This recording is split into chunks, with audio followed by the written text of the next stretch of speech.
El presente video se ejecuta con aportes del Fondo Concursable para Asociaciones de Consumidores establecido en el artículo 11 de la Ley número 19.496, que establece normas sobre protección de los derechos de los consumidores. Logo del Fondo Concursable para Asociaciones de Consumidores. Se aprecia el río Calle Calle en Valdivia. Logo FOJUC. Conversatorio Prácticas Empresariales Inclusivas. Se ve a Pablo, director ejecutivo FOJUC. Nos encontramos acá en Valdivia porque venimos a nuestro segundo conversatorio sobre prácticas empresariales inclusivas y ahora vamos a hablar acá en Radio Vivo respecto a qué estamos haciendo acá, invitando a toda la comunidad, en particular a la comunidad en situación de discapacidad, para que participe de este conversatorio. Así que vamos a hablar acá con la radio con Jorge, que es uno de los amigos de la organización CEOs del Sur. Se ve la casa de la Radio Vivo Vivo, 6 ventanas y un cartel con logos y nombre. Se observa a Pablo Rodríguez y a Jorge Ollarzo conversando dentro de la oficina de la Radio Vivo Vivo. Se retoma la imagen del río Calle Calle y una vista hacia la ciudad de Valdivia. Venimos saliendo de Radio Vivo Vivo respecto a la entrevista que dimos sobre el conversatorio que vamos a hacer aquí en Valdivia, y lo interesante que va a ser escuchar a personas en situación de discapacidad cómo se enfrentan a las empresas y si estas empresas respetan o tienen prácticas inclusivas respecto de sus derechos. Por lo mismo los dejamos a todas y a todos invitados a que se adentren dentro de este proyecto y entiendan la importancia que es dar dignidad en el mercado a las personas en situación de discapacidad. Se aprecia la sede de Ciegos del Sur, una casa naranja. Se ven personas sentadas de izquierda a derecha. Alan Ojeda, María de los Lagos, Susan Beas, María Cristina Nelson Sandoval, Stephanie Leiva, Mónica Reyes, Erwin Jaramillo. Evito Habla María de los hacerlo, Lagos. Como que prefiero que otra persona vaya porque es como complejo, porque, por ejemplo, yo vivo en Los Molinos, entonces allá no llega la boleta de la luz. Entonces hay que pasar primero por un lado donde te dan la boleta y después ir a la caja. Entonces como engorroso el trámite. Habla Mónica Reyes. Pero si de repente te encuentras guardias que te dicen pase a tal caja, pero tampoco te dice te acompaña a la caja.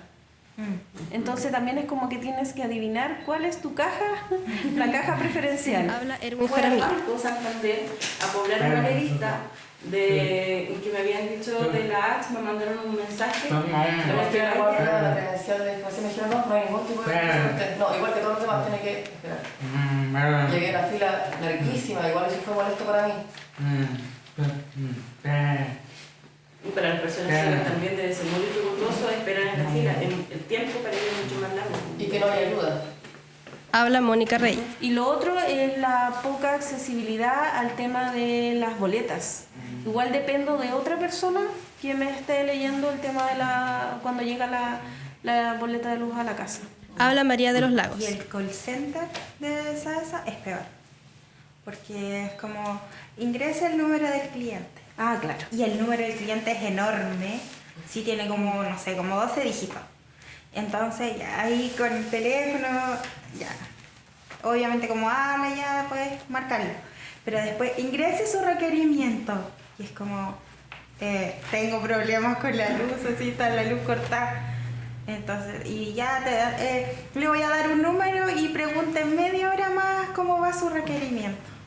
Sí. Y así puedes pasarte días y días haciendo un requerimiento y no... Habla Alan Ojeda. El acceso, por ejemplo, los que dicen ya con el número de cliente. Con el número de cliente solamente te va a entregar información, por ejemplo, del valor a cancelar en una boleta, pero el detalle de la boleta en ninguna parte se entrega más que en la boleta. Entonces eso ya también es un problema. No puede acceder al detalle, por ejemplo, de cobro. ¿Cuál es el valor? Porque te da un valor, cuando uno va a pagar te da un valor total, pero ese valor al desglosarlo tú puedes ver que te están cobrando cosas cuando corresponden. Entonces el acceso también a esa boleta no tenemos acceso, ni siquiera por ejemplo en formato digital tampoco te viene el detalle de qué te están cobrando. Si yo en el pago, pues yo de verdad ahí no he tenido problemas, salvo en obtener el número de clientes. Porque hay bancos, por ejemplo, que te permiten, no sé, pues inscribir un pago de cuenta y después solamente tú accedes a tu banco, vas a, no sé, al lugar donde dice pagar cuenta y te permite seleccionar. Entonces ya tú seleccionas luz, seleccionas agua, o seleccionas un producto solamente y el banco obtiene el valor de la boleta por lo que informa el servicio. Y ahí te da el valor a cancelar. Entonces yo en ese sentido no he tenido problemas en realizar pagos, pero sí, como digo, no conozco las sucursales ni de luz ni de agua para ir a pagar físicamente. Frente a eso yo descubrí una forma de poder pagar luz y agua y lo hago en ahí en el, ¿cómo se llama acá en Valdivia? En el supermercado en el Santa Isabel, hay un lugar donde se puede pagar y pago luz y agua juntos. Digo, porque me llega la boleta a la casa, por ejemplo, en el caso de la organización, me llegan las boletas a la casa. Entonces, voy con las boletas y las pago allá. Porque también me complica el hecho de poder, ¿cómo se llama?, de ir a esa, porque a mí las escalas me molestan, ¿no? Tengo mala experiencia con la escalera y claro, ahora con mi baja visión me complica un poco más. Entonces evito los lugares donde hay escaleras, pero irremediablemente uno llega a lugares donde hay escaleras. Yo creo que uno igual tiene que ir buscando fórmulas de cómo poder ir solucionando ciertos problemas o ciertas barreras que te pone el medio, te pone las instituciones, en el caso particular de la luz de lo que estamos hablando. Habla Stephanie Leiva. Pero sí algo con respecto a los servicios básicos, como luz y agua, sí se puede pagar por WebPay. El problema es que, por ejemplo, si uno se demora más de la cuenta, se cierra. Por ejemplo, en Banco Estado, que es lo que uno más tiene frecuentemente. Para poder imprimir la boleta, es que hay estos nuevos sistemas digitales, que son una pantallita donde se ingresa el RUT y se pide la boleta o el número de cliente y se imprime. Y esas pantallas por lo general son touch y no tienen algo que hable. Pero, por ejemplo, se puede solucionar porque hay lugares donde sí están esas pantallas touch que van hablando. Y se podría facilitar con un lector de pantalla como los de los celulares. Luego, atención al cliente. Habla Susan Beas. El tema, por ejemplo, de sacar números y las pantallas hoy en día que dicen como, no sé, el número 92, módulo 3. No hablan. Entonces son muy pocas partes. Por ejemplo, acá en Valdivia, no sé, hasta la última vez que yo fui, el hospital, por lo menos la parte de farmacia, no lo tiene. Entonces uno tiene que, yo que soy baja visión, tengo que estar como debajo de la cuestión para recién alcanzarla a ver. No como en las farmacias, por ejemplo, en la Salcobran, me evité mucho de ir ahí, porque ahí sí dicen, es como, dicen el número, y aparte como en el papelito que a uno le entrega en la máquina, es grande. Entonces igual uno ya sabe cuál es su número y qué módulo tiene que ir. Es más que nada eso. Por ejemplo, en Saesa la otra vez fuimos y de verdad que igual era como uno tenía que estar muy cerca de la pantalla para saber. O sea, si mi madre hubiese ido sola, no hubiese tenido ni idea en qué momento lo hubiese tocado y en qué módulo. De hablarle a uno como acompañante, está claro, o sea, uno los acompaña porque uno sabe que algunos lugares no son accesibles a que le entreguen la información como corresponde. Y creen que ellos, no sé, las personas ciegas no pueden, no sé, no hablar o cosas así porque es como, tiene que firmar, pero le dice a uno que está acompañando. Entonces igual es como que tienen el temor de preguntarles a ellos así como, ¿usted puede firmar o ocupa huella?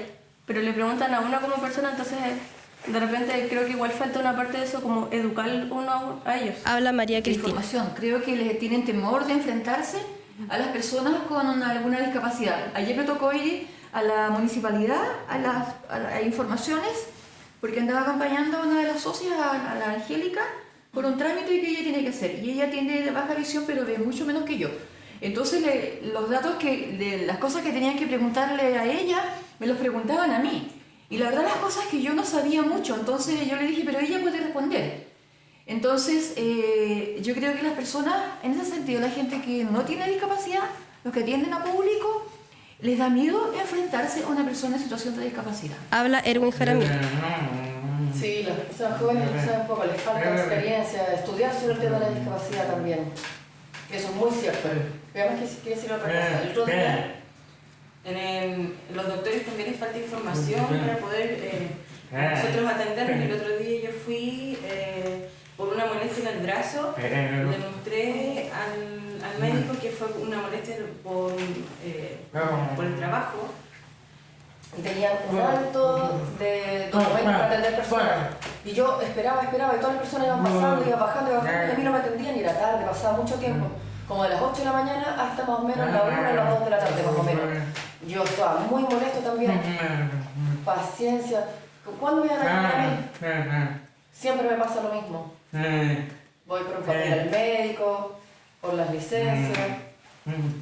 Siempre. Y mi carpeta hasta el último. Y eso me molesta muchísimo. Me aburro, estoy en el teléfono, me paseo. Habla Alan Ojeda. El saber cómo comunicarse con alguien que no ve o con alguien que no escucha es lo fundamental, para educar a esas personas. Derecho del consumidor. Habla Alan Ojeda. O sea, ya es una discriminación el hecho de no poder acceder a la información o detalles de la boleta.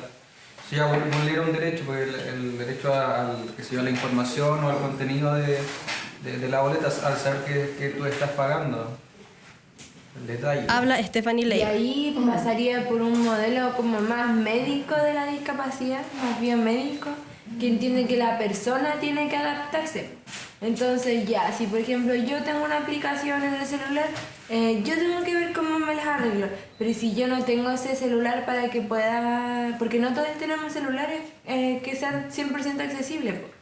Y por ejemplo, o preguntarle a otra persona, o que yo siempre tenga que ir acompañada a algún lugar, también es una vulneración de los derechos. Pues, y no se está entendiendo como una persona en sí. Sino que se entiende como que esa persona tiene un problema, entonces ella se adapta. Habla Alan Ojeda. La privacidad también, Sí. por ejemplo, que te llegue un sobre a la casa y tú la única forma de saber que no sé, porque de un servicio es que le preguntes a alguien que te la lea, entonces ¿dónde queda también tu privacidad? Que al final queda expuesto siempre a que otra persona te lo pueda leer, te lo pueda interpretar, entonces también hay una vulneración de derechos. Habla Stephanie Leiva. O lo otro que, por ejemplo, esas aplicaciones para que la información sea más eficaz, se tiene que pagar. Entonces ahí ya se tiene una barrera. Por ejemplo, hay dos aplicaciones que como que te ven las fotos y hay otra que como que escanean, que son como las que más se utilizan, que es Prismo Go y TapTaxi. Y las dos hay que pagarlas para que la información sea como se pueda escanear de mejor forma. Y son como $6 mensuales, algo así, como 3.000 pesos mensuales. Habla María de los Lagos. Ocupamos ya teléfonos con aplicaciones y todo, pero hay personas ciegas que no ocupan, que a veces ni siquiera ocupan celular. Entonces, ¿cómo les llega a ellos la información? Tienen que siempre depender de otra persona. Y si son solos, ¿cómo van a pagar un servicio o van a una oficina a hacer un reclamo? Es como, claro, nosotros a lo mejor tenemos la facilidad de eso, de las aplicaciones y todo, pero hay personas que no ocupan teléfono y quedan así como desconectados, siempre dependiendo de otro. Y ahí está la autonomía, o sea, ahí se daña la autonomía de las personas, la independencia, el sentirse persona, sentirse útil. Como que ellos creen que uno tiene que entender como su terminología y no es así. Porque las boletas, por ejemplo, esa, ya uno puede saber los watts o el precio del watt. Pero de repente cobran cosas que tú decís, ¿qué es esto? Así, y nunca entiendes lo que es. En el agua tal vez es más fácil. Pero en telefonía igual pasa que de repente cobran cosas que uno no cacha que cuando ocupé esto. Y claro, pues son términos que son demasiado técnicos. Y yo creo que no solamente nos pasa a nosotros que tenemos alguna discapacidad, yo creo que a todas las personas le pasa. Habla María Cristina. Ahora, ¿cuándo se vulneran mis derechos? Cuando no me quieren dar de manera correcta, ¿cierto?, el servicio que yo requiero. Entonces, en ese sentido, sí, son vulnerables mis derechos. Pero cuando yo tengo que pedir ayuda, creo que no es vulneración. O sea, cuando yo no sé, porque no es mi área. Como dice el dicho, el pastelero tus pasteles. Habla María de los Lagos. Las personas que te orientan cuando uno llama a algún call center o alguna cosa así, que las personas que te orientan tengan, no sé, pues los conocimientos mínimos como para darte una información y que te la den de manera, o sea, si tú le expresas que tienes una discapacidad, que tengan como la preparación, no sé, pues la empatía, de darte la información de manera que para ti sea más fácil. Porque a mí me pasó cuando tuve un problema con la luz, entonces me dijo, vaya a mirar el medidor y vea si tal luz está encendida. Y si no, meta no sé qué cosita para mover una película. Jamás haría, o sea, no lo haría. Y no lo hice, y le dije, pero se lo dije a la niña que me estaba atendiendo, que tenía discapacidad visual y todo eso. Y me dijo, ya, entonces espere una camioneta blanca que va a pasar, así como en cualquier momento para atender su requerimiento. Y estuve 3 días esperando. Habla Susan Veas. Yo creo que se vulnera más el derecho de la privacidad.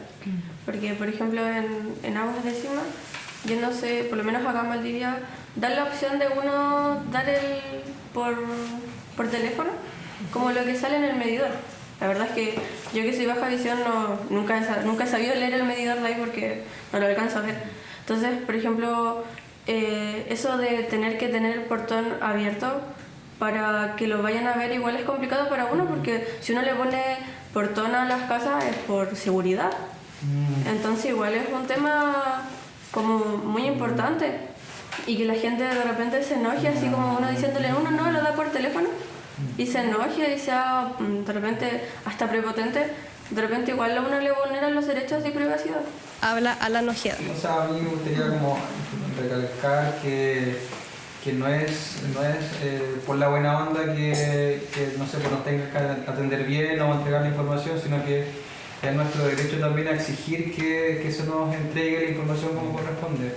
Que no por, no sé, por no ver, vaya, no sé, a no leerte algo o no entregarte la información como corresponda, sino que nosotros también tenemos que exigir nuestro derecho a la información y a obtener toda la información correspondiente, no sé, a los servicios que pudiéramos estar contratando. No es algo de buena onda. Habla María de los Yo creo Lagos. que ahí está el punto central. Que nosotros podemos conocer nuestros derechos, podemos saberlo, pero las personas que están como atendiéndonos o prestándonos un servicio entiendan que nosotros tenemos los mismos derechos que cualquier otra persona, que no está en condición de discapacidad, que somos capaces de entender un contrato y que no porque no veamos, no entendemos. O no tenemos la capacidad o la inteligencia de entender un contrato o de entender cómo va a funcionar un artefacto o alguna cosa. Ese es el punto central, que las personas que prestan servicio entiendan que nosotros tenemos los mismos derechos que cualquier otra persona. Yo creo que ese es el punto central. Habla Erwin Jaramillo. Las opiniones que está diciendo Pablo, las opiniones que dicen las personas, es cierto, falta tomar todas esas opiniones, escribirlas todas juntas, muy específicamente, y que de ahí se haga la ley, y que con eso se soluciona el problema. Todo lo que estamos diciendo ahora, que se entienda, que se respete, falta mucho eso, que las personas ciegas respeten sus derechos, que no es una ayuda, que se pueda difundir para todas las regiones, eso falta muchísimo, avanza muy lento para poder lograrlo, falta mucho, y que sea una ley realmente bien hecha. Y bueno, es lento, ojalá que vayamos avanzando. Y eso es un poco... Aparte de eso, yo soy sordo, yo soy profesor de lengua de señas, y eso es muy importante. Los oyentes no pueden enseñar lengua de señas. Las personas solo tienen el derecho de su lengua, naturalmente. Yo puedo enseñar a los oyentes el lucro, lo que más les importa, pero puede hacer cualquier trabajo. Tenemos que ir avanzando todos juntos, como educadores en todas las regiones. Falta que esa ley también diga que las personas sordas, y eso es muy lento, que se suma a la ley, muy lento, para poder acceder, por ejemplo, las personas que son testigos de Jehová, o muchas personas que están apropiándose de eso. Es muy importante reclamar nuestros derechos lingüísticos de la comunidad sorda. Hay que respetar la cultura sorda. Habla Stephanie Leiva. Yo pienso que deberíamos todos como unirnos para poder hacer un cambio grande aquí en Chile principalmente, con respecto a personas en situación de discapacidad. poder unirnos, personas ciegas, sordas, con movilidad reducida, etcétera, o personas que no tengan discapacidad, unirnos y poder decir yo tengo derechos y pido mis derechos como corresponde. Vista de Valdivia desde el cielo.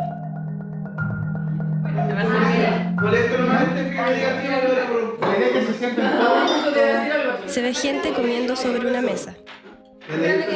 Yo lo hago por Se apaga la luz. ¡Ay, no veo!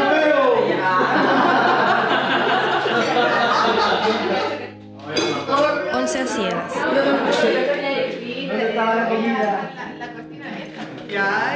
Yo ya no quiero nada caliente. Yo estoy cuidando la taza que nadie la toque. Vista de Valdivia desde el cielo de noche. ¿Por qué? Ya. A mí se me cayó un panqueque. Yo me terminé comiendo directo. Habla Jorge Oyarzo.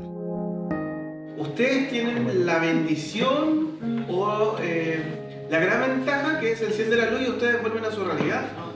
Y nosotros, aunque suene gracioso, nos quedamos en esta. Y claro, es casi para ponerse a llorar para algunos. Pero es verdad, esta es nuestra realidad y lo que se busca con este tipo de actividades es tratar de que ustedes puedan ponerse, aunque sea en un 5%, en los zapatos de nosotros, porque créanme que aunque sea una escena de ustedes o una once que ustedes se hayan estado sirviendo, es pero un porcentaje mínimo de todas las situaciones que uno vive y ya que están en un ambiente protegido. No estamos en la calle caminando tratando de llegar a un negocio con vehículos que avanzan por un lado para el otro, con la gente que se enreda en el bastón y una serie de otras complicaciones con las que nosotros nos encontramos a diario y tenemos que lidiar y tenemos que, la mejor de la sonrisa, con ganas de decirle esta a su abuela, pero que en realidad, bueno, no queda otra.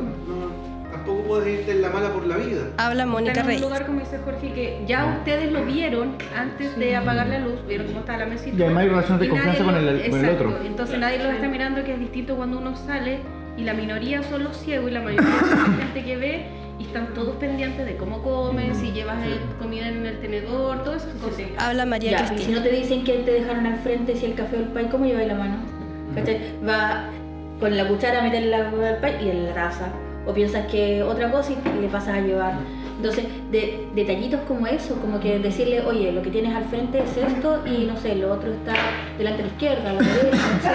Como que darle las indicaciones, solamente eso, no está pidiendo que le piden la cosa y se la den la otra, no, pero que le indiquen lo que tienes alrededor. Habla Catherine Nosotros Beltrán. podemos ayudar porque ahora yo me puse en la situación y pienso, chuta, para mí sería súper incómodo que viniera la SU, por ejemplo, que se maneja más con el tema y me empezara a tomar y me empezara como a mover o me empezara como a... Entonces, igual uno se pregunta, chuta, para mí sería súper incómodo y ahora no me estaba viendo nadie. Entonces, pero imagínate si me está viendo todo el mundo y viene otra persona encima de mí y me empieza a pasar las cosas, me las pone en la mano. Como si yo no fuera capaz de dimensionar dónde está mi espacio. Entonces, igual como que te pone a pensar en cómo tú puedes empezar ahora a interactuar con la gente. Pero no desde una perspectiva como me voy a poner en tu lugar, porque tampoco nadie se puede poner en el lugar del otro, porque yo no me puedo poner en el lugar de una persona que ve y escucha, o no me puedo poner en el lugar de una persona que no escucha o que camina. Entonces, lo importante es naturalizar las cosas, como por ejemplo, dar indicaciones efectivas, dar indicaciones claras, poder modular, poder gesticular, expresar con el cuerpo. Lo importante es naturalizar, entender que somos personas y que como personas tenemos derechos y que esos derechos debemos cumplirlos. Habla Jorge Nosotros Oyarzo. tenemos un proceso de rehabilitación concluido. O sea, nosotros somos personas autovalentes. Pero el proceso que ustedes vivieron es el proceso similar que vive una persona que recién queda ciega.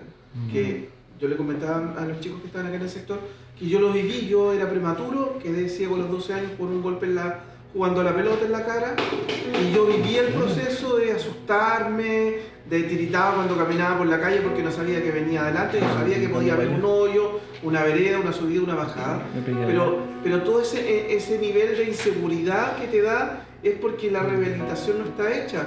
Hacerme jugo no fue tan difícil. Pero igual para hacer un pancito y conseguir galletas, casi me hago dueño de las galletas.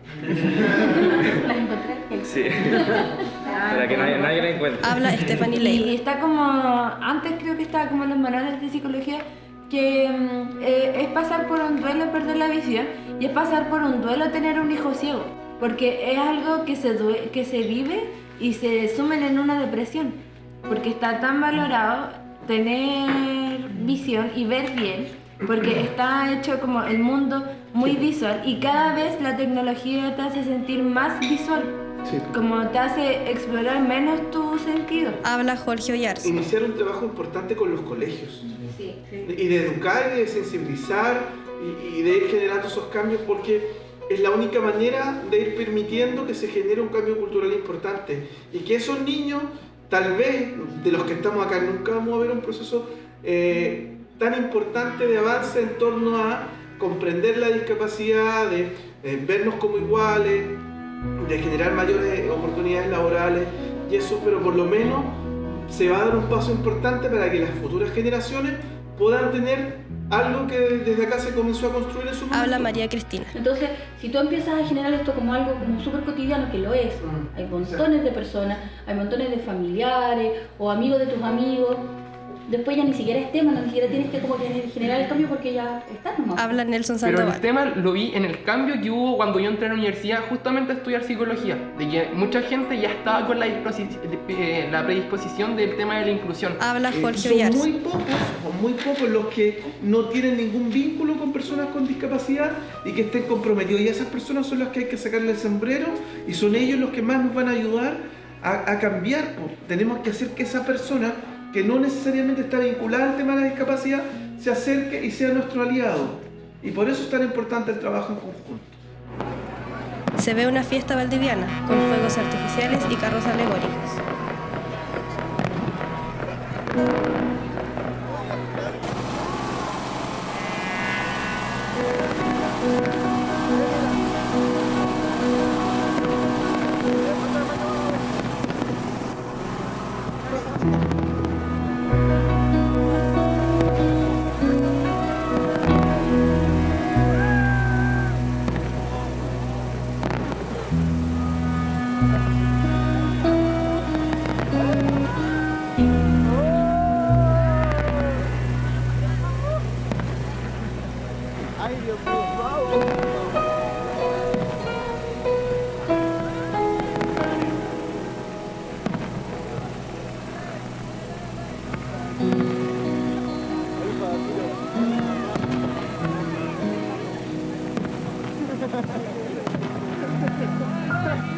Habla Jorge Oyarzo. Respecto al tema de la información que te entregan, también es complejo porque ninguna información está en braille.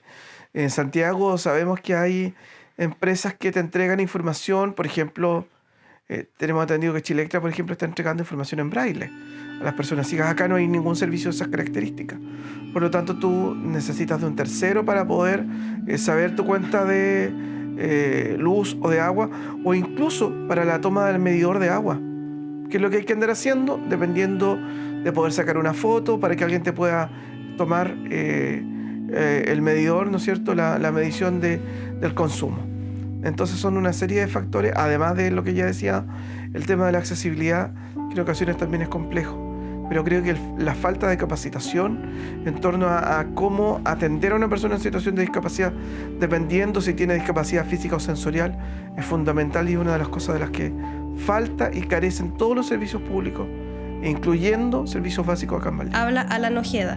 Nada, pues un llamado nomás a las empresas que prestan servicios básicos, a toda la comunidad, que no sé, porque se hagan un espacio y un tiempo y hagan las adecuaciones que tengan que hacer para que nosotros como personas con discapacidad podamos tener el derecho pues, a la información y derecho también a nuestra privacidad al momento, qué sé yo, de acceder a la información de boleta, de prestación de servicios. Habla María de los Lagos. Las personas que atiendan o trabajen en alguna empresa sientan y se pongan en nuestro lugar. Que sepan que somos personas que tenemos derechos y que somos capaces y inteligentes y somos capaces de pensar y ser autónomos. Habla Susan Beas. que nada hablar sobre el tema de los derechos de vulneración en el tema de elegir uno lo que quiere en tantos servicios como educación. Comúnmente yo me enfoco más en el tema de educación porque lo manejo y es un tema donde muchas veces uno tiene que estar limitado a la barrera de creo que tendré que irme a un establecimiento en el cual tengan que tener programa de integración que muchas veces tienen que ser municipal y muchas veces el servicio tampoco lo prestan bien. En verdad, también el tema de las universidades también es un poco complejo, el tema de las carreras, uno igual de repente en temas de discapacidad visual sabe cuáles son las como carreras que uno igual tiene que descartar por obvio. Pero hay muchas también universidades que te ponen las barreras del cómo ingresar a la universidad. El tema de la PSU es un tema igual muy complejo. No está habilitado para uno como persona con discapacidad visual. Entonces tiene que estar eligiendo universidades que te acepten con ingreso especial. Y eso es un poco más complejo, más que nada. Habla Erwin Jaramillo. Vi que hay muchas barreras, que se rompan esas barreras. Las personas sordas, la comunidad sorda, la comunidad ciega, somos iguales. Falta que las distintas regiones haya más difusión, más compartir. Falta que la ley tenga más cosas para que pueda avanzar más, para que tengamos más fuerza para luchar iguales y juntos, para que se liberen las barreras, para poder cumplir nuestros derechos, para poder lograr un mejor futuro. Una cosa súper importante es respetar los tiempos y las formas que tienen cada persona de recepcionar sus derechos. O sea, que uno vaya a una parte y las personas de la empresa o del lugar no le hablen directamente a la persona en situación de discapacidad, es súper fome. O sea, me tocaba mucho acompañar a los chicos y yo no tengo por qué responder cosas que no son para mí. Creo que en ese sentido se invisibilizan y eso creo que es una cosa como social terrible. Habla María Cristina. Respecto de la problemática que se provoca con el tema, por ejemplo, a mí me da la impresión que es el tema de la infraestructura. La accesibilidad a los lugares donde se ofrecen los servicios públicos acá en Valdivia. Hay varias oficinas que tienen escaleras y entonces eso hace que la accesibilidad dificulte que nosotros podamos acceder a ella. Y si no hay alguien que tenga la buena voluntad de poder ayudarnos, entonces se hace más complicado.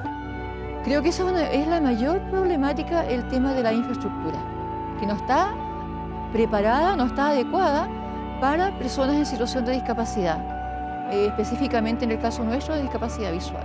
Habla Jimena Rodas. Aquí en la región de Los Ríos, nosotros dentro de la comunidad de sordos, que es la cual participo, nosotros nos hemos dado cuenta de muchas falencias que existen en los derechos del consumidor. Dentro de ellos, la autonomía que debe tener la persona para poder acercarse a algún servicio básico o también para poder informarse desde ese servicio básico, como derecho a la información, la accesibilidad también. Todo esto está normado, está legalizado, pero no está ejecutado y también todos tenemos que hacer cargo. Todas las personas que deciden trabajar dentro de estos servicios básicos deben tener también la responsabilidad y la capacitación necesaria y eso también deben tener en cuenta los jefes y los altos mandos para que las personas que estén trabajando ahí y estén atendiendo público tengan las capacidades necesarias para poder atender a las necesidades de sus usuarios. Habla Pablo Rodríguez. Nos encontramos acá en Valdivia en una parte crucial de lo que tiene que ser este proyecto, que es dar mayor dignidad a las personas en situación de discapacidad en el mercado. ¿Qué quiere decir esto? Que todos creemos que cuando nosotros vamos a comprar algo tenemos los mismos derechos, pero ¿qué pasa frente a una persona sorda, una persona ciega, que no puede acceder a la información y por lo mismo no puede ejercer correctamente sus derechos? Eso es lo que nosotros hoy día estamos trabajando a través de este proyecto, que es un estudio de percepción de las personas en situación de discapacidad respecto a las prácticas empresariales. Hoy nos encontramos en Valdivia como segunda parte de estos grandes conversatorios que estamos haciendo. El primero fue en Santiago y el posterior va a ser en Concepción. simplemente para recoger las experiencias, las percepciones y las vivencias de personas en situación de discapacidad acá en esta ciudad, donde hay organizaciones tan importantes como la Organización Ciegos del Sur o la Agrupación Cultural y Social de Sordos de Valdivia, quienes nos han apoyado hace bastantes años y han hecho posible que hoy en día estemos reflexionando respecto a un tema que nos tiene que preocupar, que es que no todas las personas podemos acceder a nuestros derechos. Por eso los y las invitamos para que puedan hacerse parte de este proyecto, para que empiecen a reflexionar respecto a estos temas y empecemos a avanzar hacia una real inclusión. No una inclusión que simplemente está con hacer accesos para las personas, sino accesos físicos, sino que sean accesos también a la información, accesos intelectuales, donde todos nos podamos sentir libres de decidir y dueños de nuestros derechos. Se enfoca Valdivia desde el cielo y aparece nuevamente el logo Fojuco.